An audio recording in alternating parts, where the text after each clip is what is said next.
Darshan arrest ಆಗಿರುವಂತದ್ದು ಅದು ಕೂಡ ಕೊಲೆ ಕೇಸ್ನಲ್ಲಿ. ಈಗ ದರ್ಶನ್ A2 ಅಂದ್ರೆ ಆರೋಪಿ ನಂಬರ್ 2 ಆಗಿದ್ದಾರೆ ಈ ಕೇಸ್ನಲ್ಲಿ. ಮೊದಲ ಆರೋಪಿ ಪವಿತ್ರ ಗೌಡ. ಈ ಹೊತ್ತಿನ ಬಿಗ್ ಬ್ರೇಕಿಂಗ್, ರೇಣುಕಾಸ್ವಾಮಿ ಕೊಲೆ ಕೇಸ್ನಲ್ಲಿ A1 ಆಗಿರುವಂತದ್ದು ಈಗ ಪವಿತ್ರ ಗೌಡ. A2 ಆಗಿ ದರ್ಶನ್ ರನ್ನ ಹೆಸರಿಸಿದ್ದಾರೆ ಈಗ FIR ನಲ್ಲಿ. ಮೊದಲ ಆರೋಪಿ ಪವಿತ್ರ ಗೌಡ, ಎರಡನೇ ಆರೋಪಿ ದರ್ಶನ್. ಅಂದ್ರೆ ಪ್ರಮುಖವಾಗಿ ಈ ಕೊಲೆಗೆ ಕಾರಣಕರ್ತರಾದಂಥವರು ಅನ್ನೋದು A1 ಮತ್ತು A2. ಅದು ಪವಿತ್ರ ಗೌಡ ಮತ್ತು ದರ್ಶನ್. ಅದಾದ ನಂತರ ಅವರ ಪಟಾಲಂ ದರ್ಶನ್ ಕೂಡ ಸೇರಿದಂತೆ ಒಟ್ಟು 13 ಜನರನ್ನ ಈಗ ಅರೆಸ್ಟ್ ಮಾಡಿದ್ದಾರೆ ಈ ಕೇಸ್ನಲ್ಲಿ. 13 ಜನರ ಪೈಕಿ A1 ಆಗಿರುವಂತಹ ಪವಿತ್ರ ಗೌಡ, A2 ಆಗಿರುವಂತಹ ದರ್ಶನ್. ಇನ್ನು ಉಳಿದಂಥವರು ಆರೋಪಿಗಳು, ಇನ್ನು ಉಳಿದ 11 ಆರೋಪಿಗಳಿದ್ದಾರೆ. ಎಲ್ರಿಗೂ ಕೂಡ ಈಗ ಮೆಡಿಕಲ್ ಆಗ್ತಾ ಇದೆ. ಈಗಷ್ಟೇ ದರ್ಶನ್ರನ್ನ ಕರ್ಕೊಂಡು ಬಂದು ಬೌರಿಂಗ್ ಆಸ್ಪತ್ರೆಯಲ್ಲಿ ಮೆಡಿಕಲ್ ಟೆಸ್ಟ್ ಮಾಡಿಸ್ತಾ ಇದ್ದಾರೆ. ಡಾಕ್ಟರ್ ಅವರಿಗೆ ECG ಎಲ್ಲ ಮಾಡಿದ್ದಾರೆ. ಇನ್ನೇನು ಕೆಲವೇ ಹೊತ್ತಿನಲ್ಲಿ ಮೆಡಿಕಲ್ ಮುಗಿಸಿ ಅವರನ್ನ ಕೋರ್ಟ್ಗೆ ಹಾಜರುಪಡಿಸಲಾಗುತ್ತೆ. ಹಾಗೆ ಪವಿತ್ರ ಗೌಡನ್ನ ಕೂಡ ಈಗಾಗಲೇ ಕರ್ಕೊಂಡು ಬಂದಿದ್ದಾರೆ ಬೌರಿಂಗ್ ಆಸ್ಪತ್ರೆಗೆ. ಪವಿತ್ರ ಗೌಡರ ಮೆಡಿಕಲ್ ಟೆಸ್ಟ್ ಕೂಡ ನಡೀತಾ ಇದೆ. ಆರೋಪಿಗಳ ಮೆಡಿಕಲ್ ಟೆಸ್ಟ್ ಆದ ಬಳಿಕ ಜಡ್ಜ್ ಮುಂದೆ ಹಾಜರುಪಡಿಸಲಾಗುತ್ತೆ. ನಂತರ ಪೊಲೀಸರು ಮತ್ತೆ ಹೆಚ್ಚಿನ ವಿಚಾರಣೆ ನಡೆಸಬೇಕು ಅಂತ ಹೇಳಿ ಅವರನ್ನ ವಶಕ್ಕೆ ಪಡೆಯುವ ಸಾಧ್ಯತೆಗಳೇ ಹೆಚ್ಚಾಗಿ ಕಂಡುಬರ್ತಾ ಇವೆ. ಯಾಕಂದ್ರೆ ಇದೊಂದು ತುಂಬಾನೇ ಹೈ ಪ್ರೊಫೈಲ್ ಕೇಸ್ ಆಗಿರೋದ್ರಿಂದಾಗಿ, ಮರ್ಡರ್ ಕೇಸ್, ಬೇರೆ ಯಾವುದೋ ಒಂದು ಸಾಮಾನ್ಯ ಪ್ರಕರಣ ಅಲ್ಲ, ಒಂದು ಕೊಲೆ ಪ್ರಕರಣ ಆಗಿರೋದ್ರಿಂದಾಗಿ, ಆರೋಪ ದರ್ಶನ್ ಮೇಲಿರೋದ್ರಿಂದಾಗಿ, ಒಬ್ಬ ಸೆಲೆಬ್ರಿಟಿ ಸ್ಟೇಟಸ್ ಇರುವಂತಹ ಒಬ್ಬ ನಟ, ಸ್ಯಾಂಡಲ್ವುಡ್ನ ಸೂಪರ್ ಸ್ಟಾರ್ ದರ್ಶನ್, ಅಪಾರ ಸಂಖ್ಯೆಯ ಅಭಿಮಾನಿ ಬಳಗವನ್ನು ಹೊಂದಿರುವಂತಹ ದರ್ಶನ್.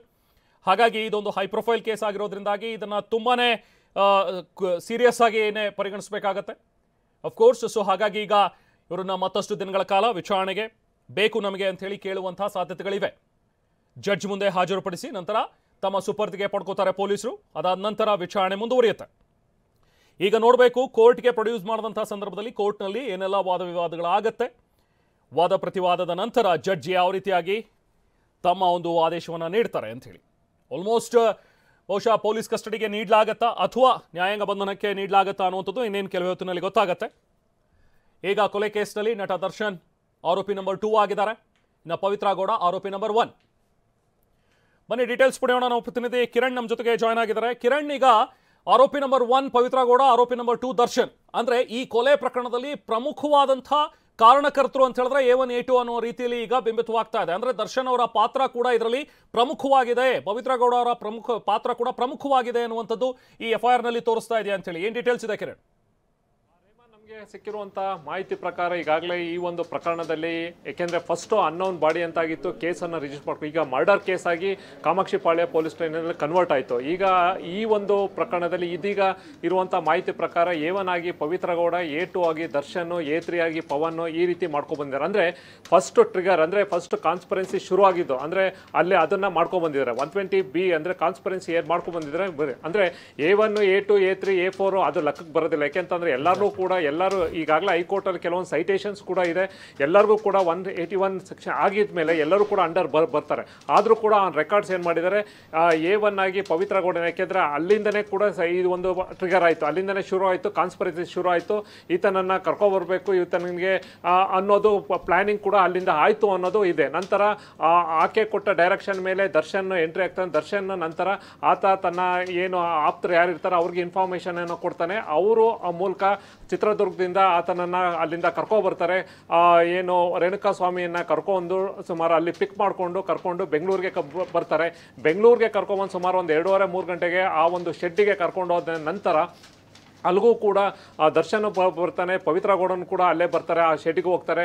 ಅಲ್ಲಿ ಏಕಾಏಕಿ ಸಂಬಂಧಪಟ್ಟಂತೆ ಆತನಿಗೆ ದರ್ಶನ್ ಫಸ್ಟ್ ಹೊಡೆಯೋ ಮೂಲಕ ಅಲ್ಲಿಂದ ಶುರು ಆಯ್ತು. ಅಂದರೆ ಬಾಸೆ ಹೊಡೆದ್ರು, ಇನ್ನೇ ನಾವು ಅಂತ ಅಂದ್ಬಿಟ್ಟು ಉಳಿದಂಥ ಜೊತೆಲಿದ್ದಂಥ ಯಾರ್ಯಾರಿದ್ರು ಆತನ ಪಟಾಲ ಈಗಾಗಲೇ ಇವ ಅಕ್ಯೂಸ್ಡಲ್ಲಿ ಅರೆಸ್ಟ್ ಆಗಿರು ಎಲ್ಲರೂ ಕೂಡ ಹೊಡೆಯೋಕ್ಕೆ ಶುರು ಮಾಡ್ತಾರೆ. ಅದ ನಂತರ ಅಲ್ಲಿಂದ ದರ್ಶನ್ ಹೋಗ್ತಾರೆ. ಆದ ನಂತರ ಆತ ಅಲ್ಲೇ ಸಾವನ್ನೊಪ್ತಾನೆ.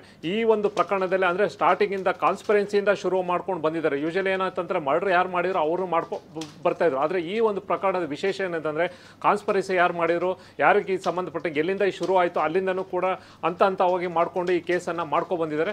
ಈಗ ಸಂಬಂಧಪಟ್ಟಂತೆ ಈಗ ಜಡ್ಜ್ ಮುಂದೆ ಈಗ ಮೆಡಿಕಲ್ ಈಗಾಗಲೇ ದರ್ಶನ್ದು ಮುಗಿದೋಗಿದೆ. ನಂತರ ಜಡ್ಜ್ ಮ್ಯಾಜಿಸ್ಟ್ರೇಟ್ ಮುಂದೆ ಪ್ರೊಡ್ಯೂಸ್ ಮಾಡಬೇಕು. ಬಹುಶಃ ಇಲ್ಲಿ ಓಪನ್ ಕೋರ್ಟಿಗೆ ಮಾಡೋಕ್ಕಾಗಲ್ಲ, ಯಾಕೆಂತಂದರೆ ಈಗಾಗಲೇ 5:30ವರೆಗೂ ಟೈಮ್ ಆಗಿದ್ದರಿಂದ ಈ ಒಂದು ಮ್ಯಾಜಿಸ್ಟ್ರೇಟ್ ಅಲ್ಲಿಂದ ಅವರು ಹೊರಟಿದ್ದಾರೆ. ಬಹುಶಃ ನೆಕ್ಸ್ಟ್ ಅವರ ಮನೆಗೆ ಅಂದರೆ ನ್ಯಾಷನಲ್ ಗೇಮ್ಸ್ ಕೋರ್ಮಂಗಲದಲ್ಲಿರುವಂಥ ನ್ಯಾಷನಲ್ ಗೇಮ್ಸ್ ಕ್ವಾರ್ಟರ್ಸ್ಗೆ ಅಲ್ಲಿ ಕರ್ಕೊಂಡೋಗಿ ಪ್ರೊಡ್ಯೂಸ್ ಮಾಡಬೇಕಾಗುತ್ತೆ. ಉಳಿದಂತೆ ಮತ್ತೆ ಅವ್ರನ್ನ ಕಸ್ಟಡಿಗೆ ತೊಗೊಂಡು ಉಳಿದಂತೆ ಭಾಳಷ್ಟು ಫಾರ್ಮಾಲಿಟೀಸ್ ಇದೆ.